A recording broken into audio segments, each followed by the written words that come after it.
This episode of the HVAC School Podcast is made possible by our fantastic sponsors and supporters out there in the HVAC industry. And those are several companies, quite a few companies actually.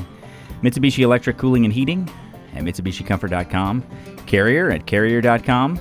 Manufacturers of many great products for the HVAC industry. We're Carrier dealers here at Kalos. The WRS Scales and the UEI Hub Smart Kit from UEI. They're both connected devices that work with a great app that you can find by looking up the UEI Hub on your Android or your iPhone. Very well built devices. I think you won't go wrong by checking them out. You can find both of those products by going to TrueTechTools.com, TrueTechTools.com. Use the offer code GetSchooled for a great discount. Refrigeration Technologies at RefrigeTech.com. RefrigeTech.com, makers of wet rag for protecting valves and equipment when you're brazing, the Viper cleaners, Nylog, that is a great thread sealant that I use every day in our business, and then the new pan and drain spray that we're using in place of pan tabs now. Recently did a video on that. Check that out on our YouTube channel. Also, Oasis, makers of the whole home air purifiers, the bipolar and the nano. One thing I want to mention about Oasis is that they are an American-made company. They really make a great U.S.-based product. They even source almost all of the materials for their bipolar and nano in the U.S. So it's a really well-made product, and I've enjoyed working with Oasis and the Bennerts. Finally, I want to mention bizpal.org. I made the mistake in saying bizpal.com in my last podcast, so sorry about that, Patrick. That's Patrick Long's company. They're a great service for helping recruit some technicians. If you're in the market and you need some technicians for your business, I would suggest that you check out bizpal.org. They really specialize in the trades, and it's a very custom approach using social media for recruiting of technicians.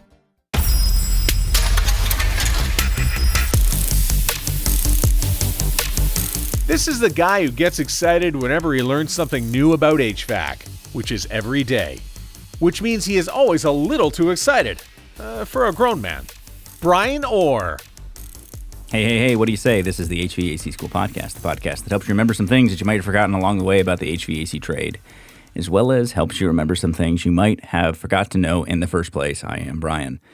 And today on the podcast, I've got my good buddy Andrew Greaves, AK Greaves, AK HVAC from YouTube. Andrew's a funny guy, a good tradesman, works in the commercial sector. And I've been wanting to do a podcast for a while, just sort of talking about the differences between commercial and residential at a high level for people who are maybe thinking about getting into the trade and want to know what segment they want to go into, or maybe someone who's looking to make a change. And so we have a very broad conversation where we kind of talk it through about the differences between commercial and residential. So here we go. AK HVAC, Andrew Greaves, talking about commercial versus residential. Am I okay, by the way? You think I should adjust anything, or am I sounding okay? Or you sound way better than me, and I'm super grouchy about that because right now I'm not in HVAC School HQ. I'm sitting at home, and I'm using the microphone that you broke. Oh my God. What a loser. Oh my God, you're using I'm using an ATR 2100. I'm sorry, dude. I'm going to try to fix it. I just don't know if I can. It literally snapped off. It went into the mic. Yeah. I give you a microphone and you break it. Yes. And then you have the audacity, to do two things. Two things I want to mention. Thing one is you break it, and then you go out and you buy a Blue Yeti, okay, which is pure heresy. And then you turn around. I did the right thing, though. I did the right thing, right? Well, so sure. So then I give you a list of things to buy, and then you go out and buy it all. Sure. And now you have Sure. Yeah, you bought the Shure mic, and now you have a better setup than me. Yeah, but not your actual setup that you do live streams from and stuff. What is that you've got? No, yours is better. That's an Electro Voice RE20, which it's a matter of taste. But if I was going out to buy a microphone right now, if I was going to go buy a rig from scratch right now, I would buy the exact one you have, not the one I have. That's tough. Well, I mean, anytime, if you think you're getting close to buying and you want to get some feedback or some advice about it, you just let me know. Okay. You know what I mean? Just let me know. I appreciate that. I'll check with you next time before I buy gear. Yeah. Yeah. Big fat Yeti. So you didn't see the porn when I had brought it up. What, the one that Zach did? That really awkward video he did and chopped together. That was a bit much. Yeah, he did some gesturing that's not fit for family consumption. No. It was one of the nails in the coffin there on that mic for me. I said, how can I ever appear again with that mic in my face after that video. Right. And then it just makes you think of it every time too, which is rough. Yeah. So this is Andrew, AK HVAC from YouTube and many other. That's it. That really is it. That's it now. Yeah. Okay. That's true. Yeah. I was going to mention the other things, but you've still got the vehicle layouts group. So that's still a thing that you're doing. Yeah, it's still a thing. It's its own thing, though. I don't really touch it anymore. It's its own little happy ecosystem of shelving. And highly anal retentive. Yes. Yeah. Shelving and hooks, boxes. Yeah, that kind of thing. Ropes. Lots of ropes. Lots of ropes. Yeah. Buckets. A lot of buckets. Andrew's big into his buckets. A little bit of buckets. I'm a bucket man, yeah. Yep.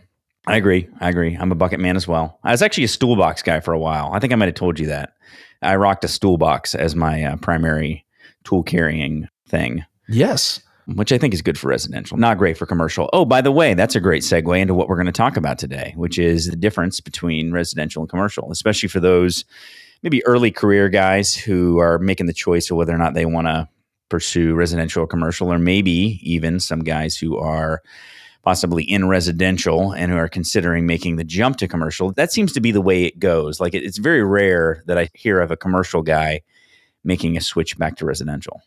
Right. I think that most of the time when you hear that, it's going to be something along the lines of they're making the jump to residential because they're making the jump into entrepreneurship.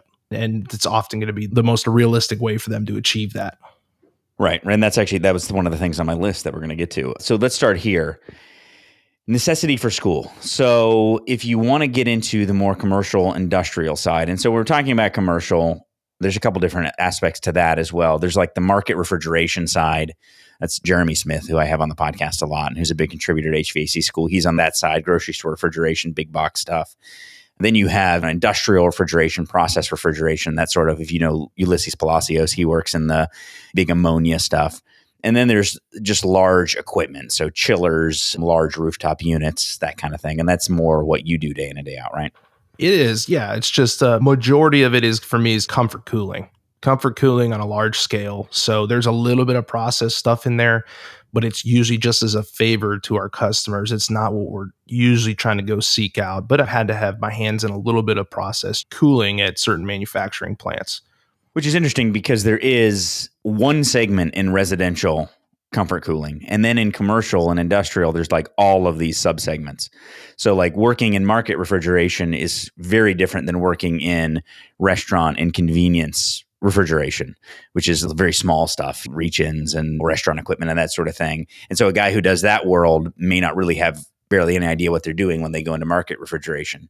And then going from that to ammonia and large process refrigeration, as an example, is a totally other industry. And then you have the large comfort cooling. So I think we're going to talk broadly about commercial as if it's all one, but it's important to recognize that even within commercial, there's a lot of different horizontal movement. So I guess I'm going to ask you to start with, for you personally, what led to you doing the type of work that you do now? Was that an intentional choice or was it something that you just ended up doing? No, it fell into my lap. I was doing residential work and a little bit of light commercial at the company I was at and was finishing up some night classes at the community college. And my instructor, his day job was, well, still is, he's over all the facilities at one of the universities here, the state universities. So he deals with a lot of the OEMs and large mechanical contractors all the time. And he kind of pulled me aside and he had a little bit of networking to share with me and said there were some opportunities and I seized it. So there was really nothing more to the story than that. I got a chance from networking through school. And it's something I brought up in videos quite a bit, is to take advantage of the networking opportunity in those kinds of settings. So when old man opportunity comes knocking at your door, you grab him by the beard and draw him in near. What do you think? Yes.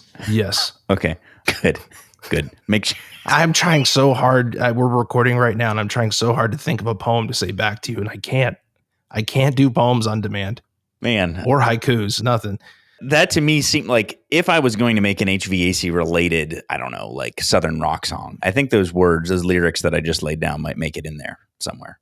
Yes. So you got into it mostly just because of opportunities that made itself available, which seems to be the case with a lot of people. There's a young guy, Chris Caldwell, who I had on the podcast a while back, and I talk with him a lot on Facebook and chat back and forth. And he's kind of in that same transition period where he's going from the light commercial world to more heavy commercial. And he went to school, you went to school. So for the guys who have never been to school or are considering going to school or maybe in school, is it more of a necessity on the commercial side to have that formal education? No, I don't think it's absolutely necessary, but I think it's going to help you get the basics down. A lot of people ask me if you do need specialized school to get into commercial versus residential. And what I say is no. The schooling that I've done prior to getting on with an OEM was mostly residential. Most community colleges' curriculums are residential based. Most private programs, the 9-10 month, year-long programs you see, those are also usually residential based. And commercial companies know that. There's no real curriculums in public or private schooling for what they're going to be taking people on to do. So essentially, I think when they see that you've taken the time to do a little studying and schooling on your own, then it may help you get a leg up. But I would say the schooling itself isn't required per se, because it's going to teach you specific things about commercial work. I think there's a couple different sort of categories of people who are thinking about this. And one would be the person who really can't afford to take time off and go to school full time. And so they're wanting to maybe get into a career, and maybe that decision is money motivated. I mean, for a lot of people it is. And so they see an opportunity. Okay, I'd like to do commercial, but I don't have the money or maybe the time to stop what I'm doing and do full time schooling in order to get a commercial job with an OEM or a larger mechanical contractor. So to make that leap, do you think that self-study and that sort of thing is going to give you a leg up in that interview? I guess I'm just wondering, what is that interview even like? Do they recruit you and then you end up doing it because they've recruited you? Or can you walk in and apply at a large mechanical or at an OEM and potentially get that position just through your knowledge? All of the above are possibilities. In my situation, they kind of made it a bigger deal than it needed to be. I had like 3 interviews.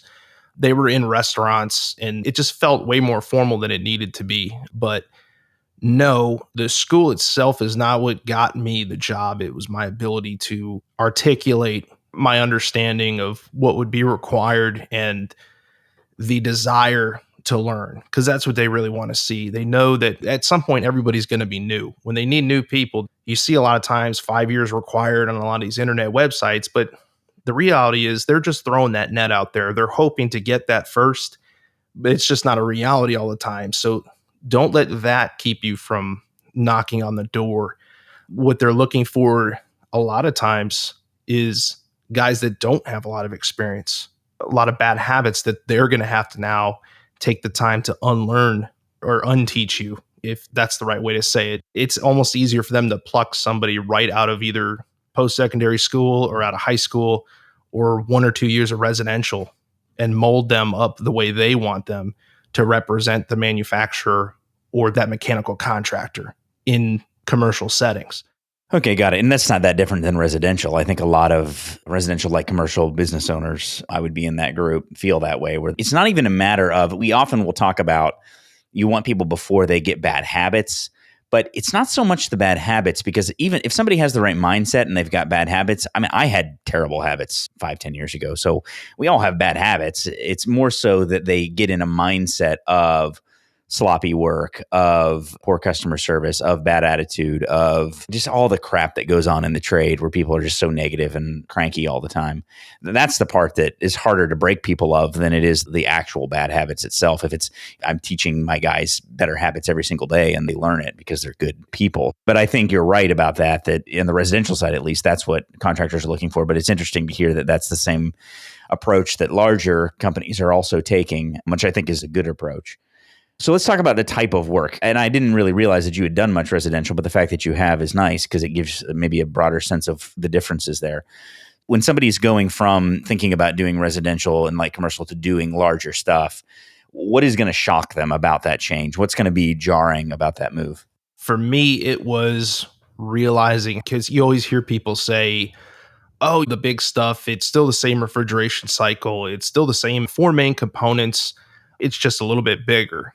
And I try to take that mentality with me. And yeah, that's true. But at least for me, it was a culture shock to see just the vast amount of controls and extra bells and whistles and environmental controls that are thought of and implemented in commercial settings that aren't even an afterthought in residential situations. And a lot of that has to do with laws for commercial structures. A lot of it has to do with the energy savings that a huge facility really has to have in order to cash flow, because it's just astronomical the amount of energy that some of these systems use. It's an overwhelming thing at first when you're used to pulling a panel open and seeing a contactor and a dual run capacitor. So that won't be the case for everyone. It was for me. That was the hardest thing for me to adjust to. Yeah, that's the same thing. I don't know if everybody knows this. I talked about it a while back about the market refrigeration side of Kalos and how, I guess it would be a year and a half ago or so, we really started getting into market refrigeration. And so I was actually in some motor rooms working on stuff that I had never really worked on regularly. I mean, there had been times that I had, but generally there's a more experienced person, somebody who knew a little more about it than I did in that space. Whereas now, like, I was the guy who had to know. And it is overwhelming, not because you can't understand it, but because when you walk into it, you don't. That's the difference. It's like saying you walk up to a new piece of equipment you never worked on before, but instead of the compressors being inside the condensing unit, they're all lined up in a row in a different room, and the evaporators are all a different place. And oh, by the way, the metering devices are configured in a way you've never seen before, and defrost works a little different than you're used to. And so it's not that you can't figure it all out. It's just that until you've done it a while, it is kind of overwhelming to just track everything in your mind. So I can definitely see that. And I think for a technician who's going into it, you do have to have that open mind where you're going to kind of push into taking the time to understand what all this stuff does. I remember I was looking at a compressor and it just had this weird loop on it, and it ended up being a separate cooling loop. And I sent a picture to Jeremy Smith. I'm like, what the heck is this? And he's like, oh, that's an R22 compressor. And that's what's going on. I'm like, oh, okay. And so you just see stuff, you don't know what it is. And I think a lot of guys would be prone just to get overwhelmed and shut down as opposed to keep pursuing, understanding it. Yeah. And the absolute requirement to always be open to learning and aggressively seeking knowledge and expanding your knowledge base. It's, to me, a lot more crucial in the environment that I work in, especially if you do or are expected to be able to work on a variety of types of heavy commercial equipment. It's just, there's so much to understand, and it changes on every environment. And that's the thing too. It's in commercial settings, everything's application based. So you have a lot of custom built equipment.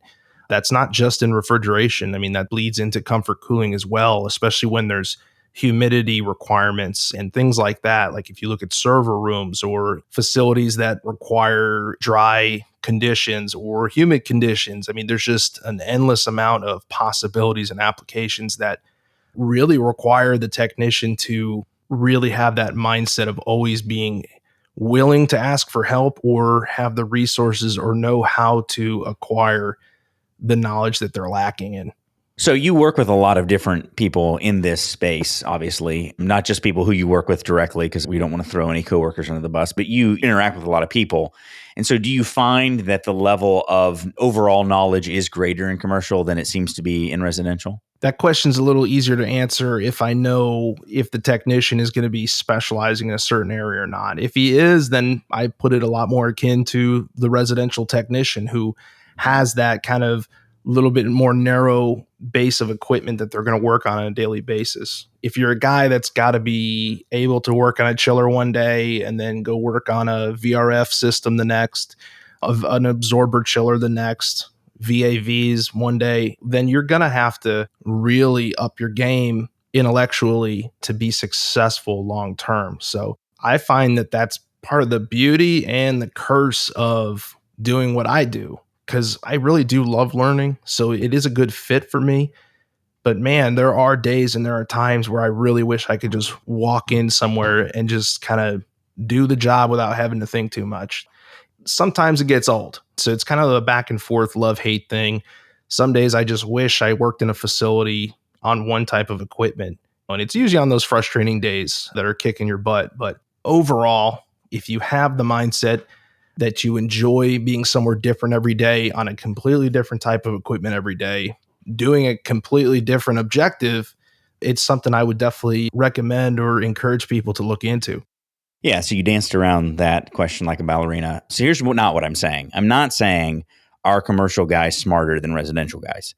What I'm saying is does it take a more technical mind, a more mechanical mind to be successful in commercial than it does in residential? Or are you saying that it really just depends on the type of commercial you do? Mostly, I'm going to say yes to that question. Just from a purely mechanical or technical standpoint, yeah, probably. All right, got it. Because, and so this is the next question. It seems to me, this has been my experience, that you don't need as many people skills to do commercial and industrial as you do in residential. Is that a fair statement? It's a very fair statement. And that's another huge kudos that I give to the residential community. That question you asked was purely about the knowledge base required to be excellent at what you're doing. And there's just so much variety that you just by default need to have more room for it. But if we're talking about things beyond pure technical ability or knowledge, then I really kind of levels the playing ground, in my opinion, because there's a lot of things that I don't have to worry about that residential technicians have to be very good at or have a much more thorough understanding of. In a lot of ways, I have it made and I don't have to do nearly some of those extra tasks that a residential technician does. And one of those things would be the customer service part. Now, yes, obviously, I interact with customers every day, but usually, for the most part, I'm walking in there, I'm saying hey to the building engineer. He's kind of going to just point to, hey, it's up on the roof, go ahead. And then that's it. I'm turned loose. I go and I do my thing. I'll shoot him a text or maybe I'll talk to him on the way out if he's there.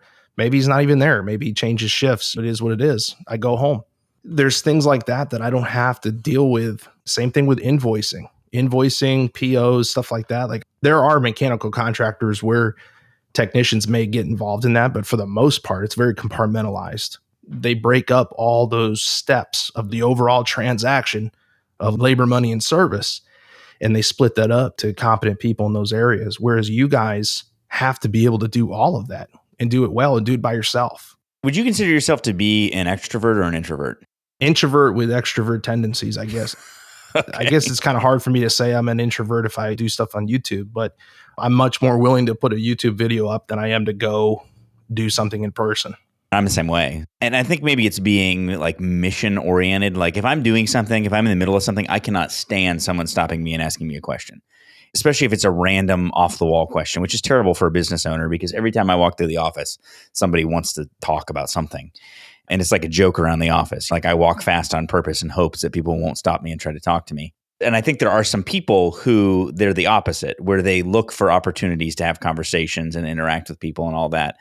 And I can imagine if you were really an extrovert, where you really needed that sort of like interaction in your work, going to a building and just doing your thing all day and alone might be hard for some people. Sure. And it also segues into the sales part of it. With the sales being an integral part oftentimes in the residential's business model for their technicians, to be making sure they're looking for that opportunity to upsell or to offer services that the customer didn't know they needed, that kind of thing. We have sales guys, like we have dedicated sales engineers that do most of that. Now, sure, they always want us to be keeping an eye open for what we call pull through, which is opportunities. If I'm in a mechanical room to work brush tubes on a chiller and I see a 3-way valve leaking across the way, yeah, I'm going to bring it up. But that's about it. I'm going to bring it up. I'm not going to do hard selling or anything. I don't have scripts or anything like that. I may shoot a note to the office and a sales guy will follow up with that. What I'm saying, it's probably not gospel in this world. There's going to be commercial guys listening to this who may say, hey, I have to do that. That may be true. I'm just kind of talking from my experiences. All right, let's talk some specifics. So hours, obviously it's going to vary. But are your hours fairly stable? Is it more common for hours to be more stable in commercial than residential in your experience? They say that. I don't know. I still work a lot of nutty hours. But again, that's because I have customers like hospitals and certain manufacturing facilities that they don't wait either. So there are those late days, certainly, but not the way I tend to hear from residential employees on some of the Facebook groups talking about. If there's an 80, 90 hour work week, that's going to be because I wanted it. I'm not going to be forced to work that necessarily. There's enough people, there's enough manpower in some of these larger firms and larger companies that it's not something that if I need more stability, I can take it. What does on-call look like? Is there any on-call, or is it literally just your shift? So you just work your shift? Oh, no, we have on call. So it's a week at a time. I got about 12 guys in my shop. So yeah, about 4 times a year, 5 times a year, depending. Okay, so when you're on call, it's just you? Yes. Okay, and so it's you work your regular hours, and then you get paged in if something paged. Listen to me. It's 1997. Your pager goes off, and yeah, every Tuesday when we change the on-call, we go to the office and we transfer and sign out the beeper, and then it's mine for the week. And then calls come over on the fax machine, on the mobile That's fax right. machine. That is how it was. Week at a time, and for me, it's Tuesday to Tuesday. Is that pretty standard as far as you're aware that that's how it works? Not the Tuesday part, but the 7-day part. Yes, that's pretty standard. I know that most people in my area that I know that I talk to, they do about a week at a time. No, it's pretty much the same thing in residential. We just have to do it a lot more. I guess it depends on the size of shop, but generally with residential, there just seems to be a lot of it. Sure. It depends on how you structure all that, I guess. And see, the other thing too is I can see with the on-call where, say you have an area that's a whole city, that's a lot more potential after hours calls when we're talking a house by house basis versus us, we may have 36 customers. I totally made that number up, but when you're talking about facilities and stuff like that being your main customers, first of all, a lot of times they have redundancies. And on the other hand too, a lot of times they don't even know something's wrong until the next day if it's at night, unless it's those hospitals. But for the most part, things can wait. There's going to be other equipment that can cover the load, or they're just not going to want to pay the overtime, so they'll wait until the next morning. There's nobody going to be there anyway. Nobody's living there. All right, I'm going to take a second here and talk to you about my friends from Oasis. Oasis, makers of the bipolar and nano whole home air purifiers that connect up to an AC unit very easily. Typical AC unit, whether you have a split system or even a package unit, you can make the bipolar and nano work in those applications. And there are different technologies. We've talked about them several different podcasts. They are effective. They are well built. They are safe. And as always, you want to know more about the products that you install before you just start installing them. There's no one solution to every problem. But these are good solutions in a lot of cases, especially when there is too many particles, VOCs, bacterial growth, things like that inside of a home. You can use these products to help reduce that. Again, I suggest that you go back and listen to the previous episodes about the bipolar and the nano on the podcast so you can understand more about them. But what I want to say today is that a lot of people will ask me, where can I buy this product? Where can I buy Oasis? Because there are a lot of other products out there that are similar in nature. And so technicians tend to, or contractors tend to just buy what's on the shelf at the supply house. But here's what you do. So you go to the supply house and you ask for Oasis by name. And many times they may not stock Oasis. And then you say, can you get it? Can you get me a price? Sometimes the person at the counter may not understand that any supply house can get a price on pretty much any product. And so you may need to talk to your account manager. So most contractors will have an account manager with that supply house. Talk to them and see if they can get you a price on Oasis, because that's how this works. A lot of the really good products, and we talk about refrigeration technologies, talk about Oasis. I've talked previously about AMRAD, products that they may not have on the shelves. Sometimes you have to actually kind of push a little bit at your supply house to get them to get you a price. And then in turn, if you can show good success with the product, then they'll bring it in and put it on the shelves. Because a wholesaler, a supply house, they just put on the shelf whatever they think is going to sell. They don't necessarily have that domain knowledge that you have about what the best products are. And so a big part of what we do here at HVAC School is talk about applications and then also best practices and products that help support those best practices. But if the supply houses don't have the best stuff on the shelves, then sometimes you may have to push a little bit until you get the prices that you're looking for. And then hopefully you'll start to increase the sales of some of these really good, especially American-made products that do the job for your customers. So that's it. Just wanted to mention that. You can find out more about Oasis by going to airoasis.com, and that is the bipolar and the nano product. Have a look at that. Here we go. Back to Andrew.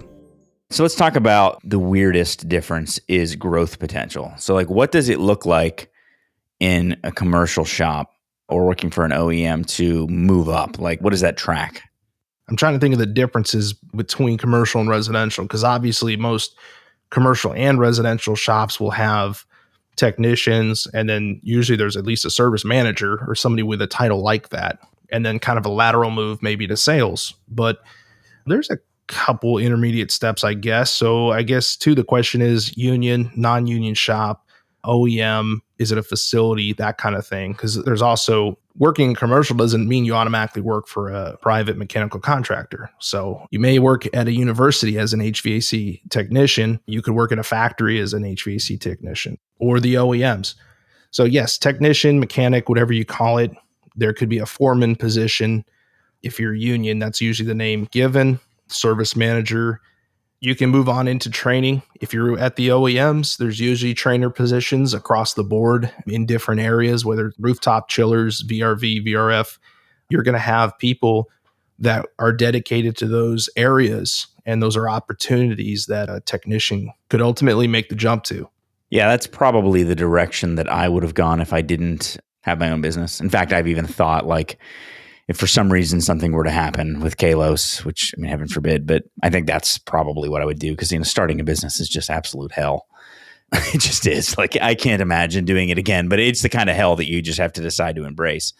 I guess the question is, like, in the residential side of things, your kind of top end technicians, that's what they end up doing, is that if they're entrepreneurial and they want to do their own thing, then they end up often starting their own businesses.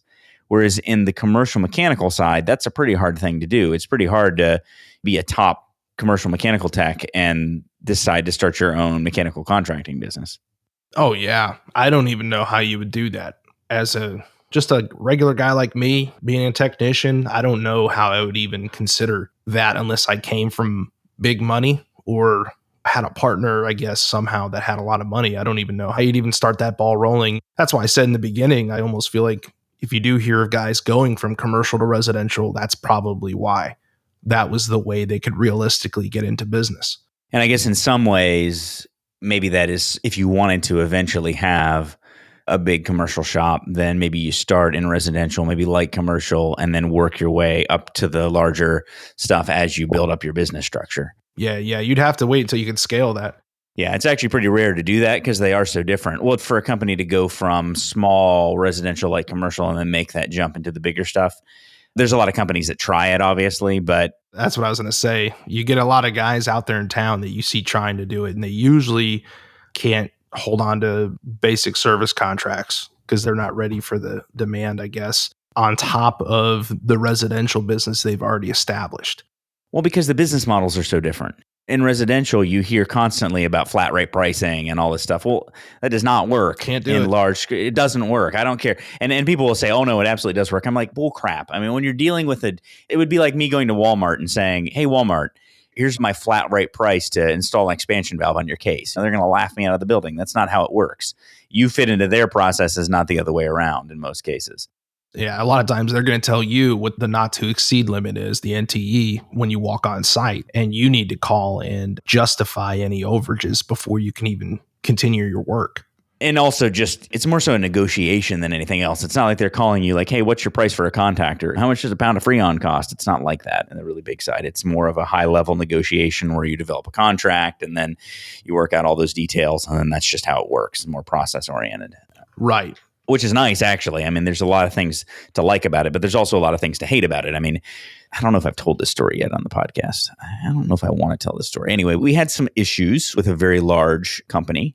Some things happened that weren't our fault, but they felt like maybe it was. And so when that happens, when you have a very big contract like that, sometimes you basically have no choice but to just eat it. And so you accept the fact that you make more money in some things, but then also when you have these giant customers who have very well-paid lawyers and they kind of set the rules, you're sort of embracing that.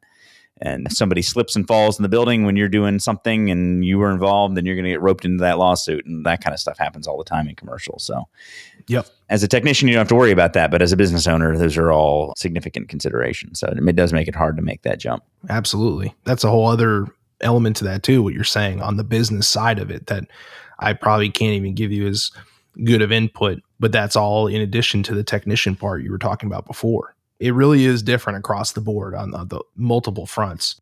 When we make this list, when you do the pros and cons, there's a lot of pros on the commercial side. Like when I'm writing it down for a technician, there's a lot of pros. But if you are the kind of person who knows that you want to have your own business and you want to do air conditioning as your business, then maybe commercial isn't as advantageous on that side of it because you're not going to learn a lot of the skills that are required to do a residential business. Where working in residential, you're going to learn more of those skills, more of the soft skills, the money conversation side, all that stuff that's really super necessary on the residential side. I'm just trying to think what advice I would give to somebody. I think that probably is where I would fall. If you're wanting to start your own business in the next 10 years, then maybe consider residential then.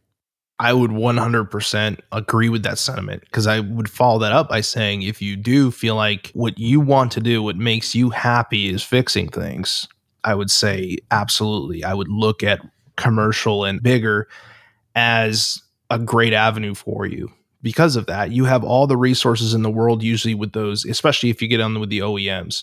There's more training than you can ever take, but it's there. You have access to all that. And if you're wanting to fix things and you're content with that without longing for something, like you said, more entrepreneurial, then I think it's a fantastic route. Which brings up this kind of like fire in your belly conversation, which is why, like, when I think about how much I would enjoy working on big equipment, because I really would enjoy doing the type of stuff you do. I love machines and how they work and all that stuff. But there's this fire in me that I think I would go nuts within about 6 months working within a big corporation where you do have less say. Again, this is my opinion, so tell me if I'm wrong here, but it seems like you would have less self-determination, like where you have less say in what it is that you do day in and day out. Is there some truth to that, or what do you think? Yeah, there's a lot of truth to it. And I got to be careful, I guess, but that's something I'm kind of learning about it now. Having been where I'm at right now for about 3 years, you try to put all your passion into being the best you can be, doing things the right way, learning the best way to get the job done correctly the first time, and so that it will last a long time. And sometimes at the end of the day, that doesn't jive with what your employer's priorities are in that moment.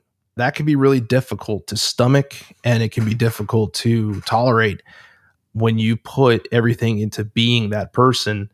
And then there are going to be days where you're your number. And that's just the reality. And that's not something that they did wrong. When you're going into a company of those, some of the sizes of these companies, I mean, that's how they got that big. So yeah, it's a reality. And at the end of the day, it's not my name on the side of the van. So I got to shut the hell up and just do my job and do what they say to do at the end of the day. And that's sometimes the hardest thing, to go home at the end of the day. Very frustrating when I saw something that could have been done a lot better, should have been done a lot better. And there's really, at the end of the day, nothing I could do about it. I think you and I both care about the work itself. And there are a lot of people who don't. Like, I would say the majority of people don't. And that doesn't make them bad. It just means they don't care about the work itself. They're doing what they have to do to make ends meet. And that includes most of your customers in commercial as well. A lot of them are middle managers, they're facilities engineers, and they really, at the end of the day, don't care that much. You're not usually dealing directly with decision makers. And I worked at a very big shop before I started my own company. So I had good relationships with the ownership and leadership of the company. But even then, there would be things that were said that I knew was just not right. It was not correct as far as I understood in my young brain. And so I would try to speak up. And whenever I did, I got slapped in place because that's just not what you do in a big company. That's just not how it works. And for me, it wasn't that they were wrong and I was right or I was better than them. It's just with the way that I care about the work itself, I could only stomach that for so long. In the commercial arena, because you tend to deal with larger customers by the nature of it, and so you tend to often also fall into larger companies, there's more of that corporate people who at the end of the day just go home and drink their beer or whatever, or watch their TV, and that's fine. They're not thinking about their job anymore. Whereas for me, I've never stopped. From the moment that I started doing HVAC, I've never had a day where I wasn't obsessing about something related to my job. I mean, it's just constant. It's not because I'm married to my job. I think this is something that'll get some guys pushed back, like, hey, your job isn't everything. You don't need to identify as your job. I totally get that. I agree with that. It's great to have hobbies. It's great to have whatever. But when you're more of that obsessive type of personality where you just care about the things you do, that's just how it works. When I see you doing that with your videos, like you just get into something and you just care about everything about it. And that makes it hard sometimes, I think, when you get into the more corporate environments. It does in the corporate environments. And then another thing too, I'll point out, a lot of times on paper, those corporations or those large companies, they want it done the right way. And they have those infrastructures in place to train their guys, cream of the crop, best safety standards, safety training, technical training, equipment training, a lot of times it comes down to people issues too. And what I'm finding is that a lot of times it's your middle management that can be an issue, sometimes with getting into those situations I mentioned before. And I think a lot of times it's because they have their own ambitions. So when you have a company, some of these are Fortune 500 companies too, the big four, the big manufacturers, I question sometimes what the service manager level up to a few steps higher, what's in their head? Is that their goal there? Because I doubt it. I think a lot of them are wanting to climb that ladder, and that's why they're at a company like that in the first place. Whereas the technicians are there at those companies because they are under the impression they're going to get the best quality everything, tools, training, work opportunities, access to the biggest and most advanced equipment there is. So I think there's sometimes a clash or a difference in motives and goals with people within the same organization. I don't think that's the goal of the other side is what I'm getting at. I think they're Right. looking to start at that level, make as much as they can, or for their give the optics of their branch doing amazing things so that they can climb up a couple other rungs. Well, there's a lot of truth in that. I mean, there's a lot of practicality in that. When you get to that level where you have like maybe 2 or more layers below you before you get to rank and file, it becomes all about metrics, because what else can it be about? You can't go into a meeting and say, well, Bob said this and Tom said this, and then Andrew was complaining because he needs more rope on his truck and more buckets. Like, that's not the conversations that they have. They look at numbers. And numbers you can game by doing things, maybe not wrong, but maybe you say to a technician, hey, this needs to be done today, knowing that getting it done today means that you may not do everything exactly 100% correct. That's the sort of stuff that happens. And I talk about like a lot of flat rate companies in residential. I think a lot of listeners will relate to this. They'll give a certain amount of time to do something, and hey, you can do a compressor in 2 hours, but you're not going to do a very good standing nitrogen test. You're not going to pull a very good vacuum on it. You're not going to do an acid protocol on it. You're going to slap the compressor in. And you may not be using your recovery machine. Maybe you're using a pocket recovery, but hey, you've got the recovery machine on the truck, right?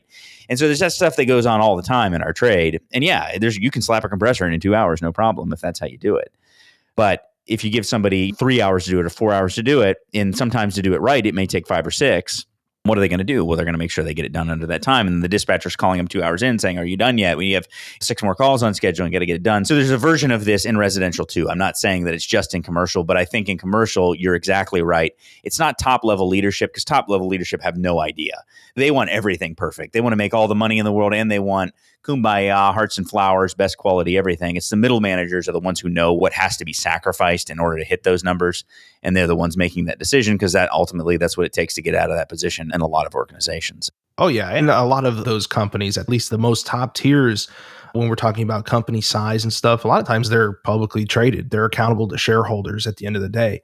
There's going to be things that happen in that sense that spill all the way down to the technician level. Now, what we were talking about a few minutes ago, I was sitting there telling you these things. In my head, I'm thinking, actually, nothing I'm saying is really unique to commercial, because I see just as many residential technicians complain online about some of those same issues, like you said, where they're pushed to do things that are maybe not ethical, maybe when it comes to upselling, when it's not necessary, or just things along that vein. So I think these frustrations don't discriminate towards one or the other, but the difference is you need to look at yourself when you're starting in the trade, accept and acknowledge that's going to be a reality no matter where you go.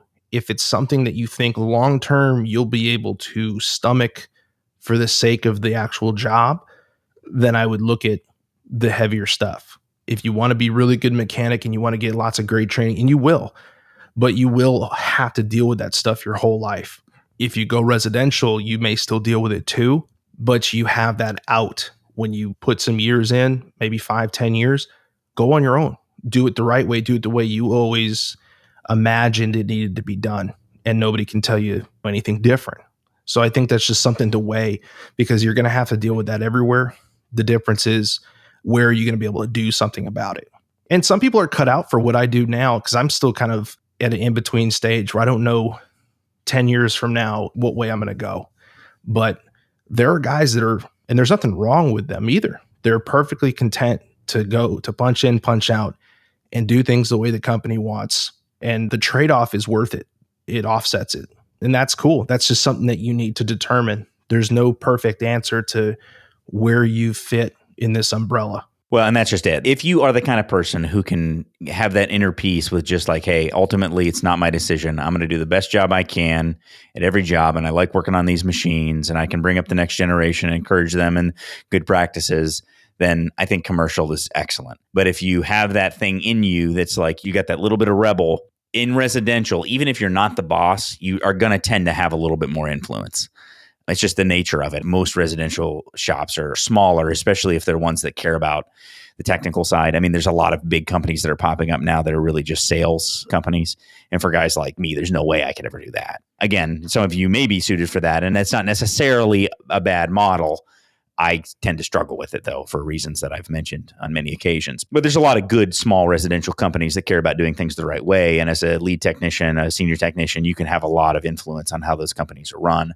If one of my techs comes to me and says, hey, here's a better way of doing something, well, if it is a better way, then that's going to be our company policy tomorrow. And there are a lot of companies like me, I'm sure. So there's a little bit more of that. If you are the type of person who wants to have an influence on the organization that you're in, that's maybe a little bit easier to do in residential. But it's not to say, I'm sure you could probably find a smaller commercial shop, because it's not all just like, as an example, there's commercial where they do more on the project side. And when you do more on the project side, we haven't even talked about that. Well, then that's a whole different ball of wax. And some of those companies can tend to be, I don't want to say smaller, but it's a totally different type of business. There's more travel, but there's also a lot of pretty cool things you get to do doing that as well. So there's a lot of amazing things you get to do, see, and experience. And then there's also a whole other dimension of stress and anxiety that you don't get in service. And they don't experience a lot of what we experience in service. So yeah, when you said in the beginning, you were going to kind of lump everything together, you're starting now to pull out some of these other elements. And yeah, the list is endless. I jotted down a list before we started in case it came up, but there's dozens of specialized areas, segments, subgenres, if that's the word. If the actual, just the technical aspects of it is what excites you and nothing regarding entrepreneurship, then this is the way to go, in my opinion, because there's just so much out there that's cutting edge and so much variety. You can never know it all. So if that excites you, that's a way I'd say to go.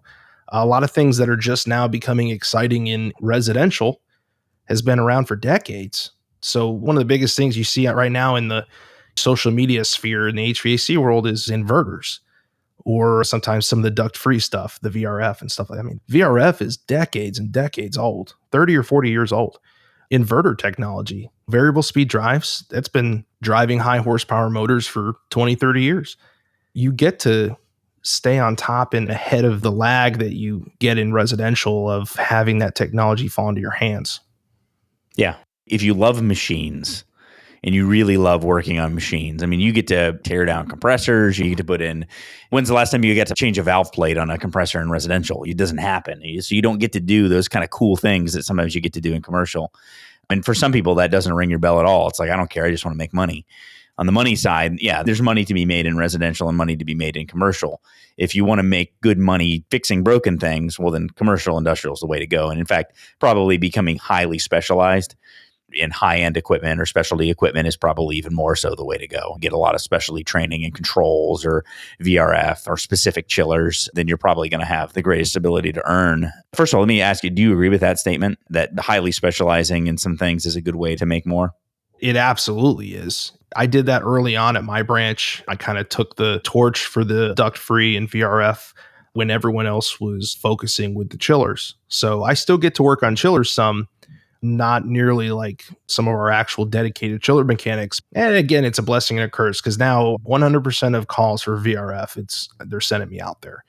And that's great. It keeps me busy. And then sometimes it sucks. But yes, specializing in cutting edge or areas that are less saturated is absolutely a way to set yourself apart and explode your network opportunity. If you do decide to move on, you want to stay in that field, but move to other manufacturers or other contractors all over the country. A lot of them will pay to relocate you. So yes, in the commercial world, you have opportunities like that as well. I don't know if you could do that in residential, have paid relocation. Maybe that happens, but yes, specializing, you get the chance for international travel with the OEMs if you specialize in some of this equipment. Yep. Whereas in residential, in order to make good money. Obviously, this depends a lot on your geography, but in general, you have to have a pretty broad range of skills. You have to be an efficient workman, you have to be a good diagnostician, and you have to be good with people. And if you're good at all three of those and you got a little bit of sales ability, and then you'll be able to make a good living. But it's probably still capped out well below what you're going to make in the really high end of the commercial and industrial world. I get the impression that the income potential for a residential technician is largely going to be sales focused, along with the other things you said. And then the difference would be on the other side, you get the opportunity to be the highest paid and most in demand if you specialize in something that other people can't fix. So yes, I agree with that statement. That's kind of the way I would sum that up. I would agree with that. It's kind of like the story you see, the old man that went onto some ship or some factory to fix something. Nobody could fix it. Yeah, you hit the right spot and then gave a bill for $1,000. Yeah. To me, that's something you would most realistically hear a story like that or see that in the world I'm in. Because you're leveraging more. You're leveraging industry versus just somebody being uncomfortable in their house. And so by its nature, I mean, it's very important to that one person that they're comfortable in their house, but it's not important to industry as a whole or to a commercial interest. And I think this is true everywhere, but you have to do the math differently. It's about 5-1. So you have to make for your company about 5 times what you get paid in order to be considered a profitable technician by the time you figure all the other costs of doing business. And so in commercial and industrial, you're leveraging these huge transactions of installing the equipment initially or these big service contracts and all that. And so you don't necessarily even have to quantify that as much on that side of things because your very existence is necessary to all these other large transactions. Whereas in service, yeah, there's add-on and replacement, but even then, that's not that much money. I mean, it's decent money, but it's not huge. And so you have to make money doing every transaction that you do. Like you can't be a service technician for very long and cost your company money to run your van. Whereas in commercial and industrial, they just have to accept the fact that you're going to have to pay high dollar to have these guys available, guys and ladies available to work on these big machines, because if they don't, well, then you can't do all this other stuff that you need to do, like have these service contracts and install these big pieces of equipment, make these large dollar repairs. Absolutely. And we've got guys at my shop. We have more than one that have brought over $1 million to the branch in a year. But a lot of that, it's directly tied to the equipment they're dealing with. So where in some of these chillers, a board may cost 10 grand to replace. So it's all in perspective, I guess. But yeah, some of those metrics probably change slightly when you cross size thresholds as far as equipment. Yeah, it's still a matter of what you're leveraging, though. So when you do that math, that guy can earn 200 grand, which probably isn't that unrealistic, frankly. Maybe where you are, it is. I mean, there are definitely commercial guys making that much. And you see a residential tech, if you're going to make 100 grand, you pretty much, give or take a little bit, you need to be drawing in about 500 grand. My techs don't do that. Like I'm more like 4-1 in my ratio, which makes it difficult for the business to make money. And so anyway, that's what it comes down to when you talk about earning potential in different segments of the industry. It's not because one side's greedy or whatever. It's just because you are leveraging larger transactions in commercial and industrial than you are in residential. That's just the reality. So when you're good, you're making more money and saving more money in the long run overall in commercial, even if you can't quantify it on an invoice by invoice way. Yeah. And then speaking on the money too, real quick, another thing to look at is if you are somebody who has that knack with people and feel like you have the potential to increase your pay through some commission-based income, then residential is a great, I think, direction for you because you won't have as much opportunity like that. I don't see a lot of commission-based anything on the technician level. So generally, I will say blanket statement for the most part, most parts of the country working in commercial industrial environments will command a higher pay rate just on an hour-to-hour basis. But I think I kind of draw the line there. Beyond that, though, the sky's the limit for people who, I guess, have commission opportunities and have the skills to leverage that. On the other side, too, you probably get a little bit more perks and stuff in the way of bells and whistles, tablets and phones and all that. I think a lot of contractors are starting to do that, though. Is that what you guys are doing down in Florida? I guess I shouldn't say that until I ask a residential company owner, but Yeah, there's a lot more of those perks. I mean, there's things like retirement and health insurance and all that tend to be better with commercial shops. We're large enough now that we offer all those same benefits. They're probably still under what a big OEM might offer as far as the quality of the insurance and those sorts of things. But we give phones and tablets and uniforms and free water and ice and all those stupid little things, tool funds and all that kind of stuff. But that's pretty rare. I'll retract that then. I'll go back to the first part of that statement then by saying that I would draw the line then at the hourly part then, because you get that question all the time online is who makes more money, or it just depends what you mean by making money. Are you talking about just an hour to hour basis? If you're going to always be an hourly employee, then yeah, you'll probably make more over your career in a commercial environment. If we're talking about commissions though, in the potential for that, then yeah, I could see residential techs out there that could make just as much without the overtime that the mechanic has to put in. Yeah, and for the technical guy, I think the person who really, really likes the technical and doesn't want to always break their back, then long-term, the trainer positions, maybe supervision, maybe management, that's where the opportunity lies in commercial. In residential, ultimately, it lies in you either being like a partner in a business, maybe a pre-existing business, being a really linchpin type of manager, or owning your own business. Sure. And so that's that. I mean, it sort of is what it is from that standpoint. The good news is that the pay and benefits and all that's increasing industry wide. So if you're a good tech who doesn't have a huge felony record or something, you're going to be able to have a good job and you're going to make a good living for your family. That's almost taken care of at this point. And if you're a decent human being and you're a good tech, then you don't have to worry about putting food on the table. From there, I would say just go more towards what your preference is going to be. If you're more of an introvert where you just like fixing broken things and you don't mind a little bit of bureaucracy, commercial. If you know you're going to own your own business someday and you want to have more say and more autonomy in how you operate day in and day out, then probably looking for a good residential shop might make more sense. That run-on sentence right there perfectly summed up that whole hour that we just talked. That was probably the right way to sum the whole thing up right there. I agree 100% with that. Right from the beginning. If you just like fixing things and don't mind a little bureaucracy, man, that was nice. Well, hey, thanks. I appreciate that. It means a lot coming from you. So for all of you out there, I'm going to say this and it's going to burn coming out because Andrew shared some screenshots with me lately showing me that he's beating me in some metrics on YouTube already, and he's going to own my face shortly. Go check out AK HVAC on YouTube and give him a subscribe and watch his videos because they're really good. And like I mentioned, I'm not going to name names, but there's only a couple channels that I watch. And Andrews is one of them because he does a great job with editing. And I know that I heard someone else say this to you recently where they were like, oh, yeah, you do a really nice job with editing. And people used to say that to me too in podcasting because before I started HVAC school, I created podcasts for other people and stuff. So I would always get that. It's like, well, okay, I like being a good editor, but is it good? I don't want you to just say I'm good at editing. I want you to say that it's good. So I say you're good at editing, but it's also really good. So you're doing a great job. Going places. No, I appreciate that, man. I see what they mean when they're saying that. I think they're pointing out I'm trying to do things a little differently and add some flair, I guess, to the videos. I guess because I don't have a lot of substance, I gotta kind of flash it up somehow.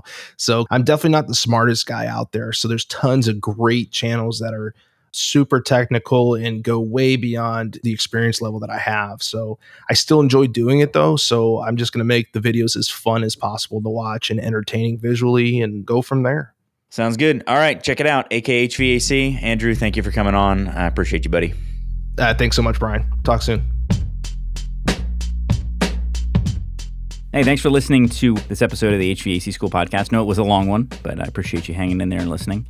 Like I mentioned, you can subscribe to Andrew's YouTube channel by looking up AK HVAC online. But also, if you haven't checked out the HVAC School YouTube channel recently, Andrew and I are in a little bit of a competition right now as far as growing our YouTube channels. So if you look up HVAC School on YouTube, you'll find our channel there. And I'm trying to put up at least one original video a week. So we do share some of the podcasts on the channel as well. And that's just another place. Some people don't know how to use podcast apps, so I'll put some podcasts up there. But I also put original videos up on YouTube, and we've got a lot of them coming out. There should be some pretty good ones here in the near future. So check that out if you would. Subscribe, share, all that kind of stuff would be very much appreciated. I always appreciate all of you. I've gotten a lot of nice emails lately, so thank you for that. To finish this podcast, we do not have a dad joke. Instead, we have a highlight reel, not a highlight reel, a outtakes reel from mine and Andrew's conversation, things that didn't quite make the air. Have a listen. You have so much editing to do, dude. You think so? Yeah, you don't think just so many things I said, I just rambled? I'm a rambler. You're a rambling man. I'm a rambling man. Oh, speaking of rambling, did you know that it's legal in England to walk across private property freely? No. Like fields and pastures. You can like jump fences and just walk across private property if you're just walking. You can't stop and like chop down a tree or something, but you're allowed to just walk through private property. And that is called rambling. That's insanity. That just sounds like a legit law. When you were starting to talk, I was like, oh, he's going to say one of those blue laws. You know what I'm talking about? I don't know. What's a blue law? No. You never heard of a blue law? It's those weird. No. It's like in Michigan, it's illegal still to kill a fly after 7:00. Like just weird things. We play balderdash in my house, and those are called laughable laws in balderdash. That's like Laughable such a laws. residential tech way of saying it. They're called blue laws in the commercial world. No, commercial / industrial. It's almost like Pookie. I cringe now when I say, and I say it a lot, commercial industrial, but I cringe because of all the people. I thought you say Pookie a lot. No. Pookie. Oh, okay. No, that people say that to add inches. I just think it's a silly thing to say if you don't know what you're saying. Yeah, I'm a commercial industrial technician. Because I'm not. Like some guy asked me the other day in a video, he's like, so do you work on ammonia systems and stuff like that? And I was like, no. I was like, go check out Ulysses' channel. The literature's in what is it? Swiss?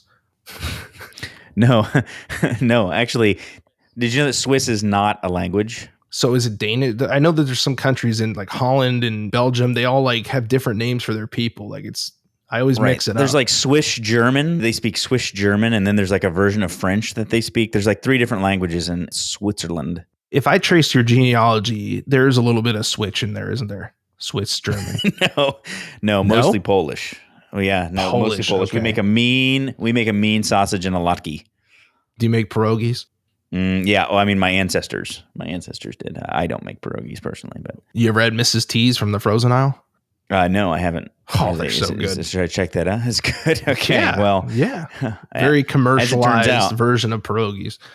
As it turns out, Fridays are my cook day. I cook dinner every Friday. So I'm going to look up pierogies and see if I want to make that for dinner tomorrow. Yeah. And then won't you feel special if that's what I make? They're just little pockets of, stuff. I think there's all kinds of stuff you could put in them, but. Have you ever heard the phrase woady before? No. Somebody calling another person woady? No. What the hell? No. Like WODI? Yeah. No. So,